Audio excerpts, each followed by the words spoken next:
भर्खरै न्याय पाउने आशाको एउटा सानो खुड्किलो पार गर्ने क्रममा छु।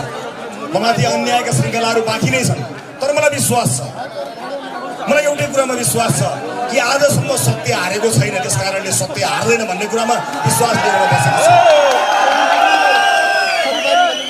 मैले यो विश्वास चिल्लै पछि मुद्दा लगाउँदा पनि छोडेको छैन, कारागारहरूमा लाँदा पनि छोडेको छैन, मध्यरातमा अट्टासार गर्दा पनि छोडेको छैन, कुनै धम्की आउँदा पनि मैले छोडेको छैन। बस त्यही एउटा विश्वास छ।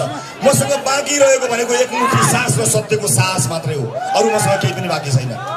तर मलाई के थाहा छ भने सत्यको साथ र सत्यको साहस भयो भने बाँकी केही चिज चाहिँदा पनि चाहिँदैन भन्ने कुरा म राम्रोसँग बुझ्दछु।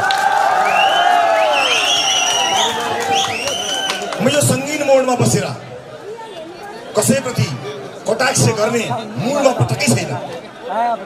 म कसैलाई कटाक्ष गरेर या कसैलाई हिलो छापेर आफू सफा भइन्छ भन्ने कुरामा विश्वास पनि राख्दिनँ।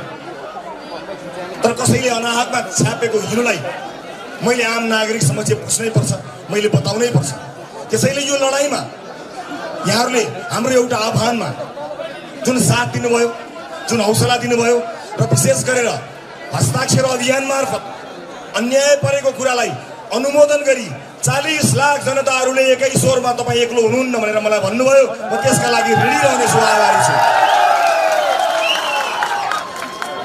राजनीतिक दलका रूपमा हामीमाथि भएका प्रहार आक्रमणहरू यहाँले देखिरहनु भएको छ। यस बीचमा पनि, यस्तो चौतर्फी हमलाका बीचमा पनि चारैतिरबाट बाण नै बाण हानेको अवस्थामा पार्टीलाई जोगाउनु सानो चुनौतीको विषय होइन। त्यो चुनौती उहाँका साथमा मसँगै उभिएका सबै साथीहरू र उभिन नभ्याउनु भएका अझै पनि जनताको घर दैलोमा पुग्नुभएका सबै साथीहरूको योगदानलाई म एकमुष्ट बराबर सम्झना गर्न चाहन्छु र धन्यवाद ज्ञापन गर्न चाहन्छु। हो यात्राको क्रममा हामीले सबै साथीभाइहरूलाई समेट्न सकेनौँ होला, तर उहाँले हाम्रो पार्टीमा दिनुभएको योगदानको म सधैँ स्मरण गरिरहनेछु र म सधैँ उहाँहरूलाई धन्यवाद दिइरहनेछु। हामीले धेरै केही गर्न सकेनौँ, तर उहाँहरूले धेरै गरेर जानुभएको छ, धेरै हामीलाई सिकाएर जानुभएको छ, हामीलाई धेरै उपलब्धिहरूमा साथ दिनुभएको छ। हामीले केही गर्न नसके पनि उहाँहरूले दिनुभएको योगदान त हाम्रो मनमा छ नि। यात्राको क्रममा आफ्नै कारणले, जुनसुकै कारणले छुटिएर जानुभएका साथीहरूलाई पनि म शुभकामना अभिव्यक्त गर्न चाहन्छु। हामीले धेरै केही गर्न सकेनौँ, तर तपाईँहरूले हाम्रो लागि धेरै गुण लाएर जानुभएको छ। म तपाईँहरूको ऋणी रहनेछु। सब्सक्राइब गर्नुभयो छैन?